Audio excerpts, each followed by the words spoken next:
Hello les beautés, j'espère que vous allez bien. Alors aujourd'hui je vous retrouve et je suis super excitée parce que comme vous l'avez vu juste avant, aujourd'hui je vais vous présenter la toute nouvelle palette Anastasia Norvina. Elle est là, je l'ai eu. Alors vous avez vu correctement toutes les couleurs juste avant, donc je ne vais pas encore m'attarder dessus, mais je voudrais juste vous dire que mes deux couleurs préférées restent le White Child et le Celestial, donc Célestial. Je sais pas trop comment on dit, mais cette palette est juste magnifique. Alors moi, j'avais demandé à mes parents la Moderne Renaissance pour mon anniversaire et finalement, vu que la Norvina sortait, j'ai plutôt opté pour la Norvina. Alors je voulais aussi vous dire que ce que j'adorais sur cette palette, c'est qu'elle était cruelty free et je trouvais ça super important. Alors à savoir que c'est la toute première palette Anastasia que je possède. Être make-up addict ne veut pas forcément dire qu'on a forcément les moyens de s'acheter toujours du maquillage, et il faut savoir aussi que ce genre de palette coûte environ 50 €, donc c'est pas vraiment le genre de palette que l'on sait s'acheter tous les jours quand on est étudiant. Du coup voilà, c'était vraiment un beau cadeau. Alors pour parler du packaging, il est comme toutes les autres Anastasia. Alors oui, même si je n'en avais pas, j'ai déjà travaillé avec des Anastasia.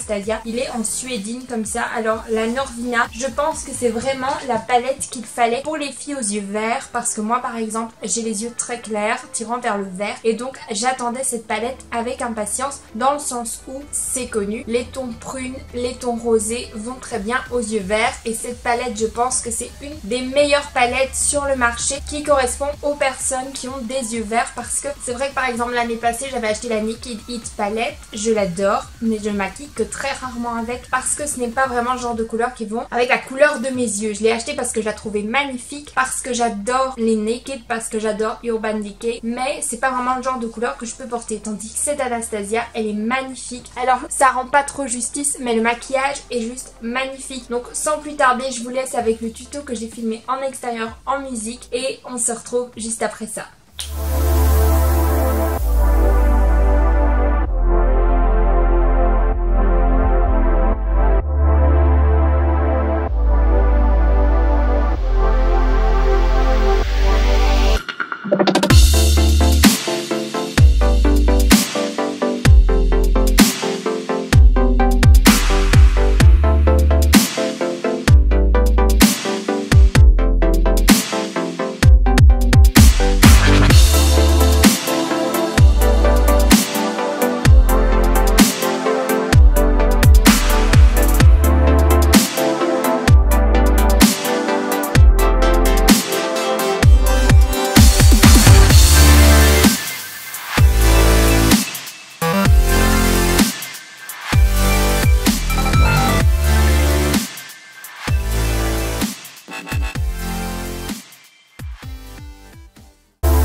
Alors voilà les filles, j'espère que le résultat du maquillage vous plaît. Alors c'est vrai qu'ici en caméra, je trouve que ça ne rend pas trop justice au maquillage. Alors à savoir qu'après le tuto, j'ai juste remis un petit peu de couleur juste en dessous de mes yeux, dans mon ras de cils intérieur, en suivant toujours les couleurs. J'ai mis le Dreamer, le Summer, le Rose Gold, le White Child et puis le Celestial là vraiment dans le coin. Vraiment pour dire que ça suive la couleur du dessus, et donc que ça rende quelque chose de plus ou moins similaire et que ça agrandisse mon regard, étant donné que je déteste me faire des traits de liner. C'est bien pour ça que j'ai mis le Drama comme espèce de trait de liner, juste pour mieux définir mon regard. Alors honnêtement cette palette, je dois vous avouer que quand j'ai travaillé avec, vous avez bien pu le voir dans le tuto, c'était les chutes du Niagara, dans le sens où je savais que les Anastasia étaient poudreuses, mais j'avais oublié à quel point elles étaient vraiment aussi poudreuses. J'ai eu l'occasion de travailler avec des Anastasia durant mes cours de maquillage. J'avais déjà joué avec une Anastasia, mais là en l'occurrence en travaillant avec ma propre palette, je suis restée choquée des chutes. C'est vrai que je tapote, que j'essaie toujours que le pigment s'accroche bien, que je connais aussi la technique de mouiller un petit peu le pinceau, etc.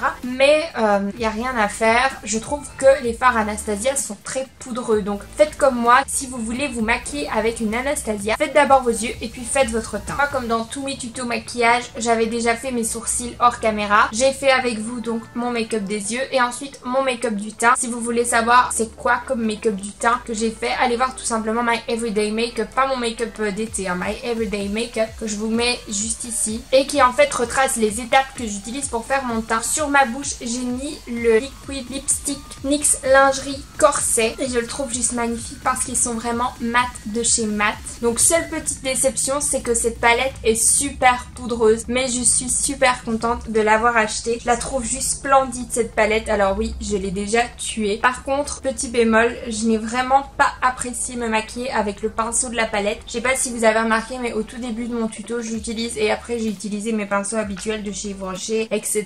parce que je n'aimais pas forcément travailler avec ce pinceau. Cependant, cette palette reste une très bonne palette. Elle fait un petit peu manga, elle fait un petit peu princesse, elle fait un petit peu fille actuelle quoi, un petit peu style Kylie Jenner, etc. Ça regroupe parfaitement le fait que nous sommes des filles girly mais que nous sommes aussi actuelles et c'est très à la mode de s'habiller dans ces tons là et se maquiller dans ces tons là aussi. Donc je vous la conseille vivement, c'est un bon achat et en plus quand vous commandez ça sur Sephora, vous le recevez dans une immense boîte. Enfin, ça m'a fait super plaisir de commander cette Norvina et je suis ultra contente de l'avoir demandé pour mon anniversaire, donc je vous la conseille à 1000%. Vous saviez pas comme ça a été dur de garder le secret, comme j'ai été super excitée de vous faire cette vidéo. Je pense que là cet été il y en a plein qui ont sorti des palettes. Il y a la Born to Run de chez Urban Decay, la Too Faced 20 ans, celle-là elle est splendide. Et il y a aussi la Rose Gold de chez Huda qui est ressortie il y a quelques mois. Bon, ce sont toutes des belles palettes, mais je pense que celle que j'attendais le plus c'était vraiment la Norvina et je l'ai eu et je suis juste ultra contente. Du coup voilà les filles, ça m'a fait super plaisir de vous faire cette petite revue. N'hésitez pas à toujours consulter la barre d'infos, je vous donne toujours plus d'informations, les choses que j'ai oublié de dire en vidéo parce que c'est vrai que parfois on peut oublier de dire certaines choses, donc n'hésitez pas à vérifier la barre d'infos pour un petit peu plus d'informations. N'hésitez pas non plus à vous abonner si c'est toujours pas fait, si vous aimez mes vidéos, si vous aimez ma personnalité, si vous aimez ma chaîne et d'activer la petite cloche des notifications, comme ça vous savez exactement quand je sors une vidéo. N'hésitez pas à montrer cette vidéo à vos amis si elles ne savent pas si elles doivent ou pas acheter la Norvina. Merci Claudia Norvina et merci Anastasia d'avoir sorti cette palette parce qu'elle est juste magnifique. Moi je vous retrouve très vite dans une prochaine vidéo. D'ici là, sentez-vous belle, sentez-vous bien. Je vous aime très fort et je vous fais plein de gros bisous mes petits flamants roses. Ah oui, et si vous voulez voir d'autres make-up, n'hésitez pas à cliquer dans les petits i qui se sont affichés tout au long de la vidéo. J'en ai fait plein des tutos make-up.